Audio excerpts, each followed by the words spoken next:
Big heavy gaming laptops? Ugh, not for me, my friends. I am a handheld gamer. I love myself something portable, something light. So when the Lenovo Legion team reached out and asked if they could sponsor a video taking a look at their brand new Legion Pro 7i and Legion Pro 5i, I was intrigued. It almost gave me the ick, but not quite. The pitch with the Pro 7i is actually a fairly straightforward one. So this is toward the top of the Legion range as far as their most powerful devices possible. Technically there's also the 9i, but that's a very limited production device. So the Pro 7i aims to deliver essentially the most amount of performance you could possibly get in a gaming laptop. So if I open up the actual hardware here, not particularly thin. Oh my God, the power adapter is heavy. How many watts do you think this power adapter is? 400! Oh. This is a 400 watt power adapter! One of the big differences with the Pro 7i this year is the cooling solution.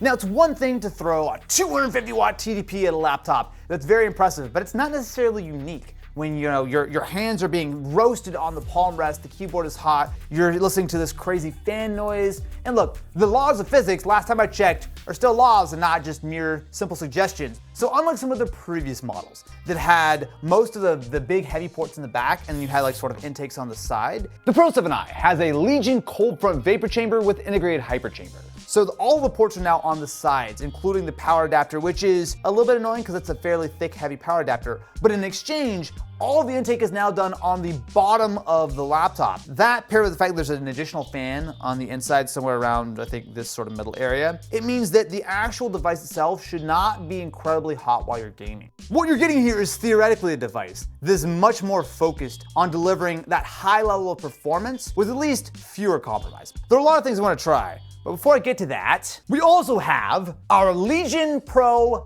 5i. Now this is actually a very similar device in a lot of ways. It's not quite as high end, so this one tops out at an RTX 5070 Ti as opposed to 5090, which if I'm honest with you, is still a lot of performance for a laptop. And this cooling solution isn't quite as sophisticated, so it does not have the same hyper chamber, but also this has a much more palatable price tag. See, do you like how I used big fancy words there?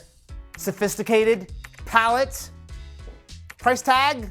Alrighty, so after spending a little bit of time, there are some observations I have. So first of all, this does have a new keyboard. They've now increased the key travel by a whopping 0.1 millimeters. So these are now 1.6 millimeter key travel switches.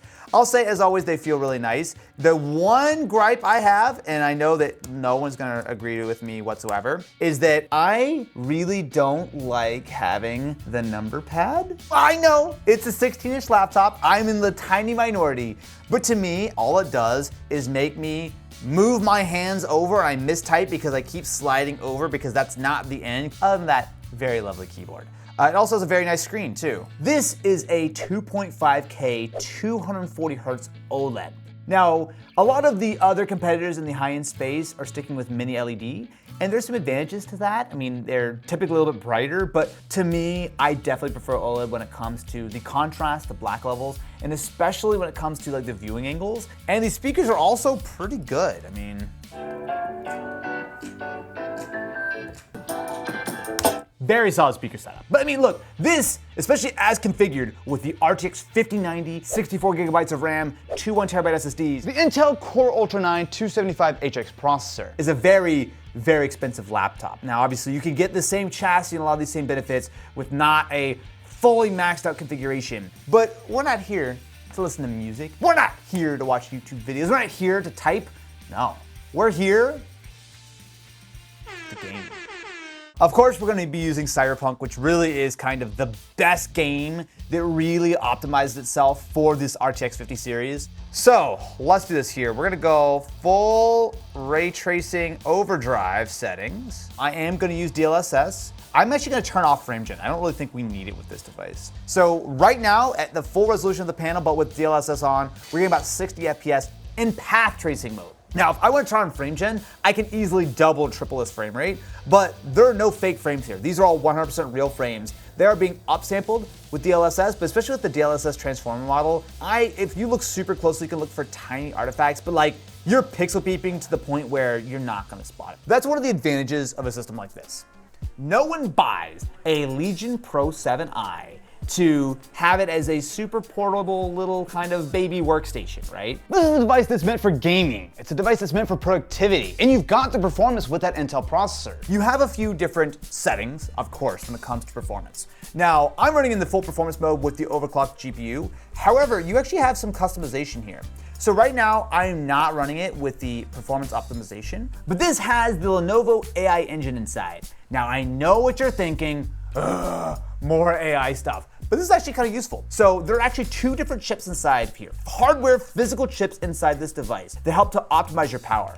So if I turn on the machine learning, what it will do is it will optimize the power flow between my CPU and GPU to give me the best possible performance. And to me, that's super useful, even if it's another 5% here, 10% there, whatever. When it comes to the little brother, the Legion Pro 5i, while it's missing out on a few key features, namely it doesn't have the hyperchamber, let me give you a little quick sales pitch on why this one is kind of better for most people. First of all, price. This laptop, as configured, is less than half as much as the maxed out Pro 7i. We're talking about this like in the low $2,000 range. For that, you're getting the exact same Intel Core Ultra 9 275HX processor. You're getting an RTX 5070 instead of a 5090, which is definitely a downgrade. If I jump into Cyberpunk here, I'm gonna run the exact same benchmark, except I've turned off path tracing. But otherwise, same settings, same everything else like that. You'll see that the performance is lower, but not half as bad like the price would suggest.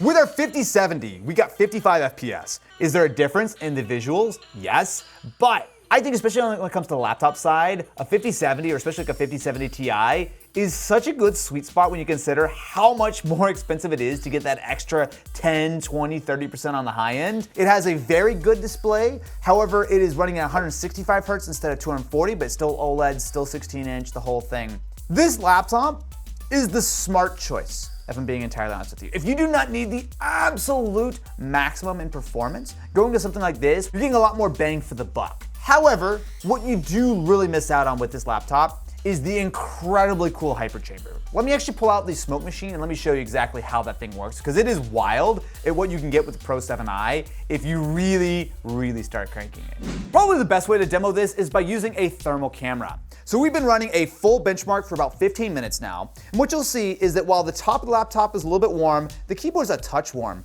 But what's really impressive is how the bottom part, so the actual like palm rest, is legitimately cool to the touch. And the same thing goes for on the sides, right? So if I'm using a mouse on either side, it is actually just straight up cool because all of the airflow is being pulled in from underneath the laptop. Look at how all of the heat is being exhausted out the back. I mean, this is properly toasty stuff. That exhaust temperature is 63 degrees Celsius.